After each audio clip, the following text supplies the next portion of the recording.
मंडळी, दुधाचा टँकर कधी गळका नसतो, पेट्रोल डिझेलचा टँकर पण कधी गळका नसतो, पण पाण्याचा टँकर मात्र बहुतेक वेळा गळकाचा असतो। त्याचं कारण असं की पाणी निसर्गाकडून आपल्याला फुकट मिळालेलं असतं ना, त्यामुळे त्या गोष्टीची किंमत जरा माणसाला कमीच असते। त्याचप्रमाणे मंडळी, सुख हा तसा साधा सरळ शब्द आहे, पण आयुष्यभर माणसाला धावायला लावून आयुष्य गिळून घेतो। दुःख तसा वेदनादायक शब्द आहे, पण आयुष्याच्या प्रत्येक वळणावर जगायचं कसं याचे मार्गदर्शन तो करत असतो। त्यामुळे एक कहावत बरोबर आहे, सबको एक दिन जाना है, जिंदगी का यही फसाना है, आज उसकी कल हमारी बारी है, जाना सबको बारी बारी है। नमस्कार मंडळी, मी छाया आपलं सर्वांचं आपल्या आणखीन एका नवीन व्हिडिओमध्ये अगदी मनापासून स्वागत करते। मध्ये 2-3 दिवस व्हिडिओ शूट केलेले असताना पण मी व्हिडिओ टाकू शकले नाही ना, तर व्हिडिओ पेंडिंग होते, त्यामुळे आजचा व्हिडिओ 2 दिवसाचा एकत्र असणार आहे। तर हा साफसफाईचा व्हिडिओ मी पाडव्याच्या आदल्या दिवशी केला होता। म्हणलं आता पाडवा पण आलाय आणि पाडवा झाला की दुसऱ्या दिवशी स्वामी समर्थ प्रकट दिन पण आहे आणि 2 दिवसांनी आमच्या गावची जत्रा पण आहे ना भैरवनाथांची। तर त्या जत्रेला आम्हाला सगळं घर आवरायला काढावं लागतं, पूर्ण डीप क्लिनिंग करायची असते। तर म्हणलं चला ती पण साफसफाई होऊन जाईल। आणि रोज काय मी असं हाताने फरची पुसत नाही बरं का, मॉबनी पुसत असतो आम्ही। कधी मुलं पुसून देतात, कधी राजू पुसून देतो, कधी मी पुसते।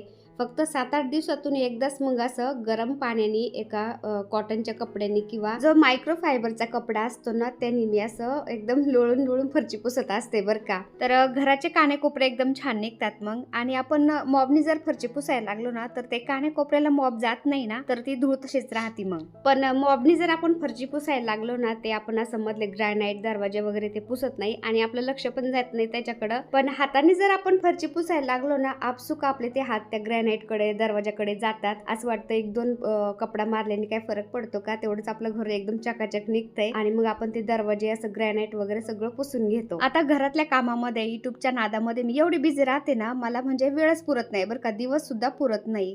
आणि पहिलं आपलं युट्यूब नव्हतं ना, त्यावेळेस माझं घरातलं सगळं काम आवरलं ना, मला खूप असं एकटं एकटं फील व्हायचं। त्यानंतर मी फौजी साहेबांच्या पण पाठीमागे लागायचे, मला तुम्ही वेळच देत नाही। आधी फौजमध्ये होते आणि इथं आल्यानंतर तुम्ही आता पोलीसमध्ये भरती झालेत ना, तर तुमच्याकडे माझ्यासाठी वेळच नसतो, असं मी त्यांना खूप म्हणजे ओरडायचे, खूप चिडचिड करायचे।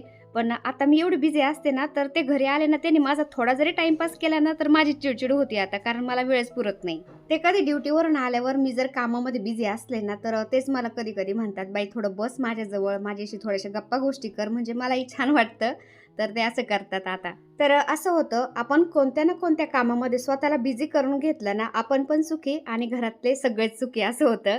अजिबात चिडचिड होत नाही, आपलं काम भलं आणि आपण भले। आणि आपलं हे आता युट्यूब प्लॅटफॉर्म असं आहे ना, आपले घरातले कामं पण होत राहतात आणि आपले युट्यूबचे व्हिडिओ पण होतात। 2 पैसे कमवायला घराच्या बाहेर सुद्धा जायची गरज पडत नाही, असं आहे। तर एकदम मन लावून माझं मी काम करत असते बरं का। तर बऱ्याचशा ताई बोलत असतात की साफसफाईचे व्हिडिओ तुम्ही टाकताना ताई, तर आम्हाला सुद्धा मोटिवेशन मिळतं घराची साफसफाई करण्यासाठी। त्यामुळे म्हणलं चला हा साफसफाईचा व्हिडिओ पण मी तुमच्याशी शेअर करते, म्हणजे तुम्हाला पण उपयोगी पडेल। कारण आपण शक्यतो वेळ नसतो आपल्याकडं ना, आपण मॉबनी वगैरे पुसतो, पण ते काही एवढं व्यवस्थित निघत नाही, रोज चालून जातं। पण 7-8 दिवसातून आपण असं गरम पाण्याने लिक्विड टाकून जर फरची पुसली ना, एवढी भारी चकाकी येते ना त्या फरचीला, काय सांगायचं। त्यातले त्यात हे दरवाजे खिडक्या वगैरे सगळं पुसून घ्यायचं आठवड्यातून एकदाच, तरी पण घराला एकदम छान अशी म्हणजे चमक येते। आणि हे फरची पुसताना मी कसले कपडे घातलेत तुम्हाला वाटत असेल, पण कसं आहे ना, ड्रेस जर घातला ना, तो फरची पुसताना काम करताना इकडं तिकडं तो सरकत राहतो, सारखं ते व्यवस्थित करत राहा। आणि साडी घालून जर साफसफाई केली ना, ते इकडून पोट दिसतं, तिकडून दिसतं, आणि मग मला ते व्हिडिओमध्ये इतकं अनकम्फर्टेबल वाटतं ना, त्यामुळं मग मी अशी साफसफाई करताना फुल कपडे घालत असते बरं का। कसंही वाका, कसंही काही करा, तरी ते एकदम मस्त पाठपोट सगळं झाकलं जातं आणि मग काम करायला आपल्याला काहीच वाटत नाही।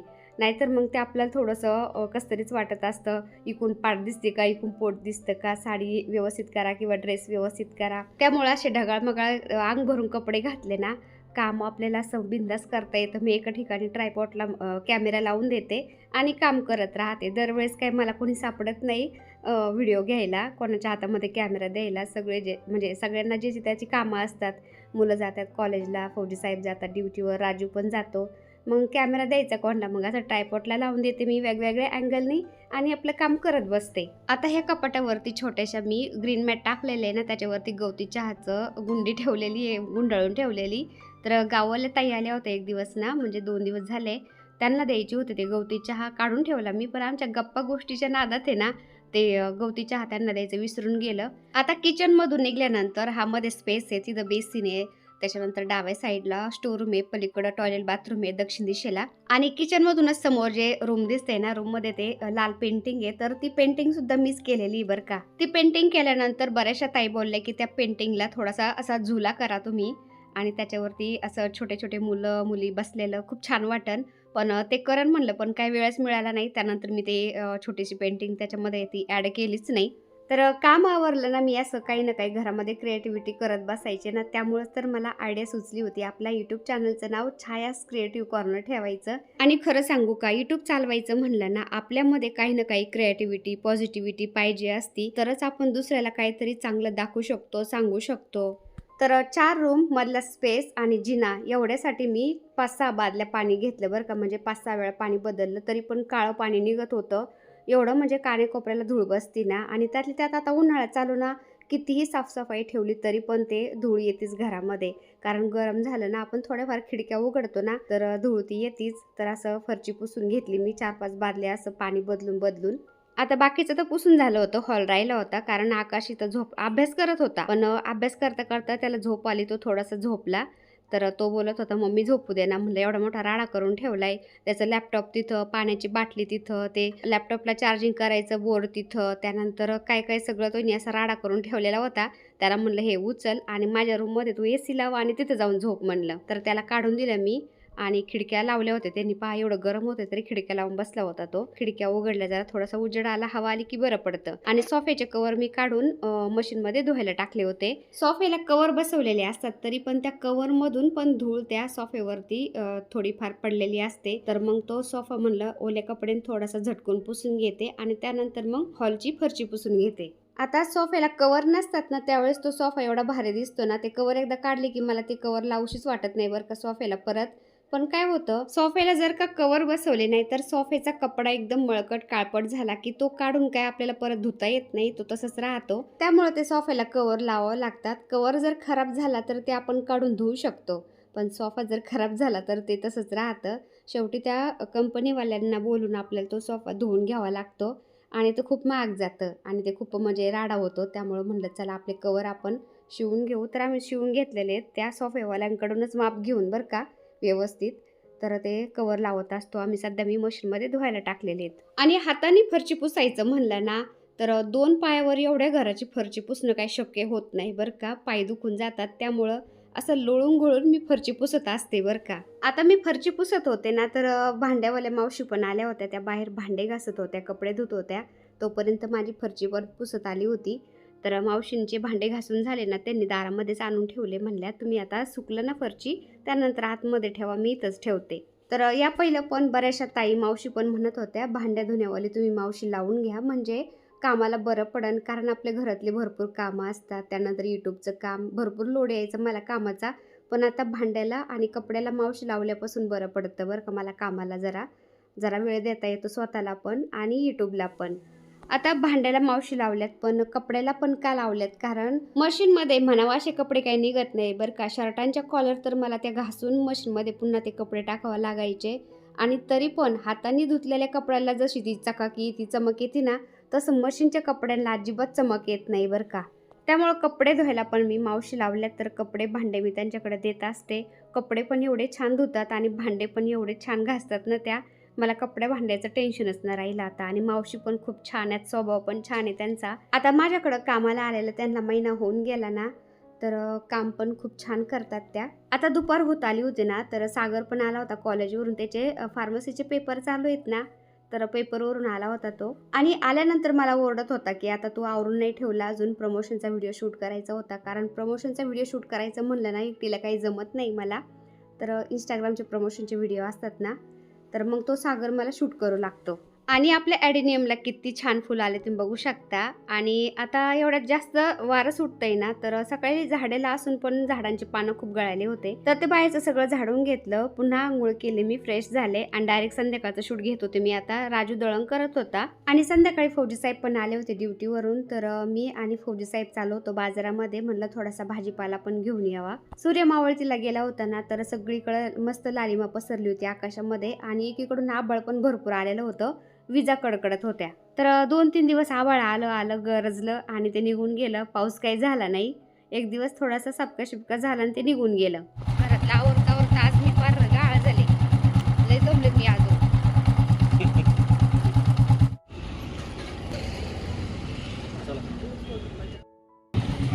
तर साड्या घेतल्या, ब्लाऊज घेतलं.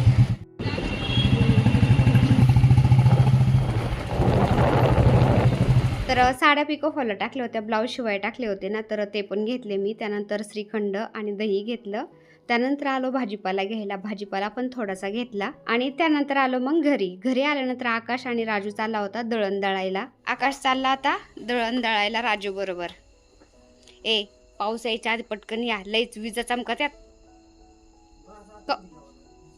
काय बाज आतमध्ये घ्यावा लागेल, बाहेरच आहे का? मग आतमध्ये घेते. कपडे टाक तेवढे इस्त्रीला. कपडे लगेच आणायचे का उद्या आणायचे? हो एकच आणायचं का? बरं एक शर्ट देत असलं तर बघ मग ते आहे ना.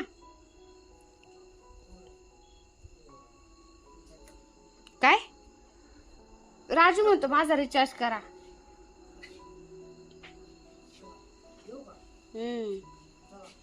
हळू हळू. तेव्हा कसं डोक्यावर घेतलंय दळण आणि डोक्यावर घेतलेला डबा तो चिमटलेला दिसतोय ना. त्यांनी एक दिवस दळण घेऊन चालला आणि तो डबा आपटवला होता, तो थोडासा चिमटलाय. आणि हे पा, हे आकाशचा राडा पुन्हा इथं हॉलमध्ये झालाय. असं तो एक उशी पुस्तकं वगैरे घेऊन बसवतो इथं अभ्यासाला आणि तिथंच आता फौजी साहेब बसलेत मस्त. हे पा, आता लोळत होते बरं का, मी कॅमेरा चालू केला ना लगेच उठून बसलेत. दिवसभर लय थकलोय म्हणले, आता मी थोडस आराम करतो. साड्या आणल्यात पिको फॉल करून आणि ब्लाऊज पण आणलेत शिवून. आता व्हिडिओचा पहिला पार्ट घेतला होता मी गुढीपाडव्याच्या आदल्या दिवशीचा आणि हा व्हिडिओ आहे स्वामी प्रकट दिनाच्या दिवशीचा. व्हिडिओ पेंडिंग होते त्यामुळे म्हणलं चला आता 2 दिवसाचा व्हिडिओ मी एकत्रच अपलोड करते. तर स्वामी प्रकट दिनाच्या दिवशी सकाळी सगळं आवरलं. त्यानंतर देवांना मी आंघोळ घातली, रोजची देवपूजा झाली. त्यानंतर स्वामी महाराजांना मला अभिषेक घालायचा होता. त्याआधी गणपती बाप्पांना अभिषेक घातला मी. गणपती बाप्पांना स्थान देऊन मस्त हळदी कुंकू अक्षदा फुल वाहिलं. त्यानंतर स्वामी महाराजांना अभिषेक घालायला मी ताम्हणात घेतलं. गुलाबाच्या पाकळ्या थोड्याशा टाकल्या ताटामध्ये, म्हणजे छान वाटतं नाही का. गुलाबाच्या पाकळ्या किंवा गुलाबजल टाकलं तरी पण चालतं. तर आधी पाण्याने अभिषेक घातला, त्यानंतर दह्याने, दुधाने, साखर, मध, तूप हे सगळं असं वेगवेगळं घेतलं होतं मी. हे 5 पदार्थ एकत्र केले की बनतं पंचामृत. पण वेगवेगळं मला आवडतं असं अभिषेक घालायला ना, त्यामुळे मी सगळे पदार्थ असे वेगवेगळे घेतले होते अभिषेक घालायला. आता मध, तूप आणि पुन्हा पाण्याने अभिषेक घातलाय. आणि अक्कलकोटवरून मी चंदन केशरयुक्त अष्टगंध आणला होता ना, ते सुद्धा पाण्यामध्ये थोडं मिक्स करून मी त्यांनी पण अभिषेक घातला स्वामींना ना. तर इतका छान सुगंध आहे ना त्या अष्टगंधाला की बस. तर किती छान वाटतंय ना स्वामींना मी अष्टगंधाने अभिषेक घालते तर.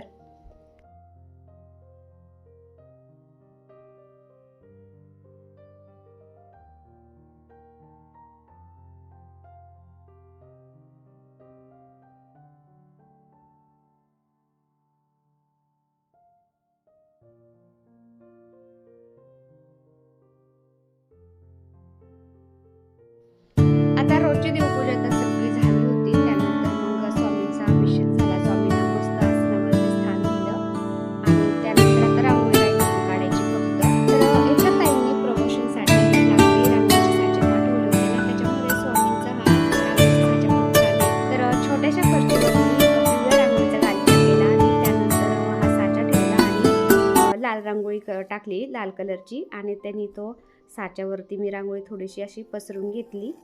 तर इतकी छान अशी रांगोळी उठली होती, तुम्ही बघू शकता. पिवळ्यावर लाल कलरची रांगोळी खूप छान अशी म्हणजे उठून दिसती, खूप भारी वाटतं. तर रांगोळी पण झाली आणि रोजची देवपूजा तुम्ही बघू शकता. स्वामी प्रकट दिनाच्या आदल्या दिवशी गुढीपाडवा होता ना, तर गुढीपाडव्याला मी आंब्याचं तोरण बांधलं होतं, म्हणजे आंब्याच्या पानांचं तोरण बांधलं होतं ना दरवाजाला. आणि कलशाला पण मी आंब्याचेच पानं लावले होते, कारण आपल्या नागवेलीचा वेल आहे ना थंडीमध्ये खराब झाला, चांगले पानच आले नव्हते. आणि आता उन्हाळा लागला ना, उन्हाळ्यामध्ये पण पानं ते कवळे आले की ते लगेच उन्हामुळे थोडेसे असे करपल्यासारखे होते. तर त्यामुळे मग पानच नाही नागवेलीचे चांगले. त्यामुळे मग ते आदल्या दिवशीचे पानं होते ना कलशाला आंब्याचे, ते स्वच्छ धुवून मी पुन्हा कलशाला लावले होते. आणि पूजा अशी झाली होती, तुम्ही बघू शकता. आता पूजा झाली, पोथी वाचून झाली, त्यानंतर मला नैवेद्य पण दाखवायचा होता. तर मग नैवेद्यासाठी घेवड्याची भाजी, शिरा, पुरी असं मी बनवणार होते. तर चला म्हणलं तुमच्याशी पण मी थोडंसं शेअर करते. तर एका कढईमध्ये थोडंसं तेल घेतलं, जिरी मोहरी टाकली, ते थोडंसं तडतडलं ना त्याच्यामध्ये थोडीशी हळद घालते आणि त्यानंतर घेवड्याच्या शेंगा टाकते आणि थोडंसं मीठ घालून मग परतायला ठेवते. आणि त्यानंतर मी वाटण घालणार होते. आता घेवड्याच्या शेंगाची भाजी नैवेद्यासाठी करायची होती ना, त्यामुळं लसूण नव्हते घालणार मी. आणि मग थोडीशी शेंगदाणे, हिरवी मिरची मी मिक्सरला फिरून घेतली, ते घातलं त्याच्यामध्ये. आणि अगदी थोडंसं पाणी घालून मंद आचेवरती मी वाटण घालून शिजवून घेतलं. तर घेवड्याची भाजी तयार झाली. त्यानंतर मेथीची भाजी पण केली. म्हणलं मेथीच्या भाजीशिवाय तर आपल्या इकडं नैवेद्य म्हणजे परिपूर्ण वाटतच नाही. तर मेथीची भाजी पण केली होती. मेथीच्या भाजीला पण मी तसंच वाटण घातलं, हिरवी मिरची, थोडेसे शेंगदाणे आणि चवीनुसार मीठ. तर झाली मेथीची भाजी पण. तर मोबाईल ट्रायपॉडला लावलं होतं ना, त्यामुळं कधी कधी ती क्लिप माझ्याकडून शूट करायची मिस पण होऊन जायची. तर गावरान तुपामध्ये रवा घेतला मी आणि रवा थोडासा भाजत आला की त्याच्यामध्ये अगदी थोडीशी पिंचभर हळद घातली, म्हणजे रव्याचा कलर खूप छान येतो. कलर नाही वापरत मी जास्त, कलर केमिकल वगैरे असतं नसतं काही माहीत नाही, पण ते कलर नाही वापरत. थोडीशी हळद घातली आणि हळद घालून रवा मस्त भाजून घेतला. त्यानंतर भाताला मी गरम करायला ठेवलं होतं ना पाणी, तर ते गरम पाणी भाताचंच मग त्याच्यामध्ये घातलं रव्यात. आणि तुम्ही बघू शकता असं थोडंसं हलवते ना गॅस मीडियम करून, तर पटकन लगेच ते पाणी आटून जातं. पटपट हलवून घ्यावा लागतो रवा, नाही तर मग तो पातळ होतं, चिकट होतं, असं काहीतरी होतं, खराब होतो रवा. तर तुम्ही बघू शकता मस्त सुटसुटीत रवा झाला होता. आता थोडंसं मी हलवून घेतल्यानंतर याच्यामध्ये आपल्याला म्हणजे फ्लेवरसाठी विलायची किंवा मी पायनॅपल फ्लेवर घालत असते. तर तो पायनॅपल फ्लेवर घालते आणि त्यानंतर मग साखर घालायची. आणि साखर घातल्यानंतर तो शिरा थोडासा पातळ झाल्यासारखा होतो. पटपट हलवून घ्यायचा, 2 मिनटं मंद आचेवरती झाकून ठेवायचा. शिरा एकदम छान असा शिरा होतो बरं का. आणि शिऱ्यामध्ये विलायचीपेक्षा पायनॅपल फ्लेवरचा जो इन्सेन्स टाकते ना मी, त्याच्यामुळं शिरा सगळ्यांना आवडतो घरामध्ये. तर मी शिरा बनवून घेतला. त्यानंतर भात मी एकीकडं टाकला होता, तोपर्यंत चपात्या बनवूस्तोवर भात पण शिजला. आणि सगळ्यात आधी मी कुकरला वरण लावलं होतं ना, तर वरण पण शिजलं होतं. तर डाळ, भात, त्यानंतर चपाती, शिरा, घेवड्याची भाजी, मेथीची भाजी असं नैवेद्यासाठी बनवलं होतं मी. गरमी चालू आहे ना, त्यामुळं जास्त काही असं गोड वगैरे खाऊ वाटत नाही. त्यामुळं फौजीसाहेब बोलले, पुरणपोळी करण्याऐवजी ना तू असं शिरा, वरण, भात, भाजी असं सिंपल कर म्हणले. कारण स्वामी प्रकट दिनाच्या आदल्या दिवशी गुढीपाडवा होता ना, गुढीपाडव्याला आम्ही श्रीखंड पुरी वगैरे केलं होतं. त्यामुळं फौजीसाहेब काय बोलले, तेलकट पण काही करू नको. मग मी चपात्या, घेवड्याची भाजी, मेथीची भाजी असंच सिंपल नैवेद्यासाठी बनवलं होतं. तर देवाला मी नैवेद्य पण दाखवला.